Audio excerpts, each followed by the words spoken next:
ہوتی وہاں جسم بہت قیمتی ہوتے ہیں. جس معاشرے میں انسانوں کی کوئی قیمت نہیں ہوتی وہاں عزت کی بولی سب سے اونچی لگتی ہے. جس معاشرے میں انسانوں کی کوئی قیمت نہیں ہوتی وہاں بنت ہوا سرے بازار طبلے کی تھاپ پر ناچتی ہے. اور جس معاشرے میں انسانوں کی کوئی قیمت نہیں ہوتی وہاں بھوک تہذیب کے آداب بھلا دیتی ہے. یہاں ہوس کے پجاری سیاہ راتوں میں سفید جسموں کا جیون سیاہ کرتے ہیں. یہاں پہ ناچتے پیروں کی تھاپ بکتی ہے. یہاں پہ جاگتی آنکھوں کے خواب بکتے ہیں. یہاں پہ پھول سے ہونٹوں کی پیاس بکتی ہے.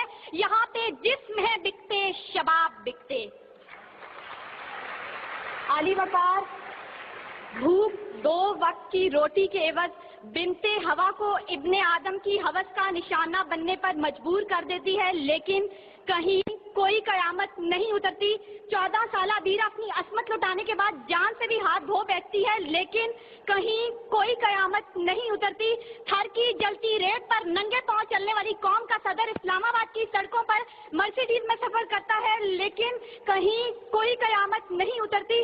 بلوچستان کی خشک سالی پر ایئر کنڈیشن کمروں میں منرل واٹر پی پی کر غور کیا جاتا ہے. لیکن کہیں کوئی قیامت نہیں اترتی.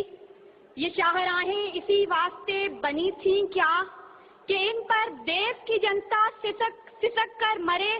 زمینیں کیا اسی کارن اناج اگلا تھا کہ نسل آدم و حوا بلک بلک کر مرے. ملے اسی لیے ریشم کے ڈھیر بنتی ہیں کہ دخترانے وطن تار تار کو ترسے. چمن کو اسی لیے مالی نے خون سے سینچا تھا کہ اس کی اپنی نگاہیں بہار کو ترسیں. عالی وقار یہ ہے اسلامی جمہوریہ پاکستان جہاں ہر کوئی اپنی دھن میں مگن ہے. سر کھجانے کی فرصت نہیں, دائیں بائیں کی فکر نہیں. ہر شخص بھوکا ہے. کوئی اقتدار کا طالب ہے تو کوئی شہرت کا بھوکا, کوئی دولت کا پرستار ہے تو کوئی پیٹ کا بھوکا, کوئی بھنگ کے ایک پیالے کے عوض اپنا سب کچھ نچھاور کرنے پر آمادہ تو کوئی طاقت کا بھوکا. کہت و رجال بڑھتا چلا جا رہا ہے. تہذیب و تمدن کے پیمانے ٹوٹ پھوٹ کا شکار ہو کر وقت کی ناقدری کا گلہ کر رہے ہیں. ہم زوال کی آخری حدوں کے بھی آخر پر پہنچ چکے ہیں. انصاف مہیا کرنے والے ادارے سسک کر دم توڑ رہے ہیں. ہر طرف سے ایک ہی پکار سنائی دیتی ہے, بھوک تہذیب کے آداب بھلا دیتی ہے. عالی وقار سنیے, اگر آپ سن سکتے ہیں کہ جب بوڑھے پروفیسر کو 6 ماہ تک پینشن نہ ملی تو اپنی کن پٹی پر پستول رکھ کر بولا تھا, میرا پاکستان ہے یہ تیرا پاکستان ہے. سنیے اگر آپ سن سکتے ہیں جب تسنیم سولنگی بھوکے کتوں کا نوالہ تر بنی تو بولی, پڑے ہیں گم کٹہرے عدالتیں چپ ہیں.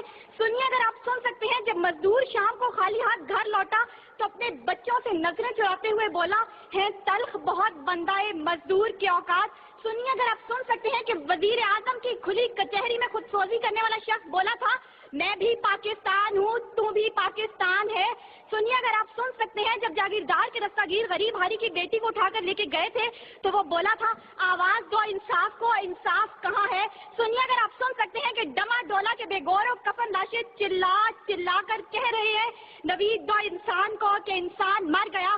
سنیے اگر آپ سن سکتے ہیں ڈاکٹر آفیہ صدیقی آج بھی سراپا سوال ہے, ذمہ دار کون. سنیے اگر آپ سن سکتے ہیں لال مسجد کے شہداء کہہ رہے ہیں, پاک فوج تو زندہ باد. اور سنیے اگر آپ سن سکتے ہیں جب بے روزگار باپ نے اپنی 3 جوان بیٹیوں کو موت کے گھاٹ اتارا تھا تو بولا تھا, عجب رسم ہے چارہ گروں کی محفل میں, لگا کر زخم نمک سے مساج کرتے ہیں. غریب شہر تڑپتا ہے ایک نوالے کو, امیر شہر کے کتے بھی راج کرتے ہیں. عالی وقار بھوک تہذیب کے آداب بھلا دیتی ہے. غربت سے مجبور لوگ اپنے بچے بھون کر کھا جاتے ہیں, اپنے گردے اور آنکھیں بیچ ڈالتے ہیں, اپنی 8 سالہ بچیاں دلالوں کے حوالے کر دیتے ہیں, اپنے خاندان کے ساتھ آگ میں کود جاتے ہیں, دریاؤں سمندروں میں چھلانگیں لگا دیتے ہیں, پنکھوں کے ساتھ لٹک جاتے ہیں, ٹرین کی پٹری کے آگے لیٹ جاتے ہیں. غربت, ظلم اور مہنگائی سے مجبور لوگ اپنے معصوم بچوں کے گلے کاٹ دیتے ہیں. عالی وقار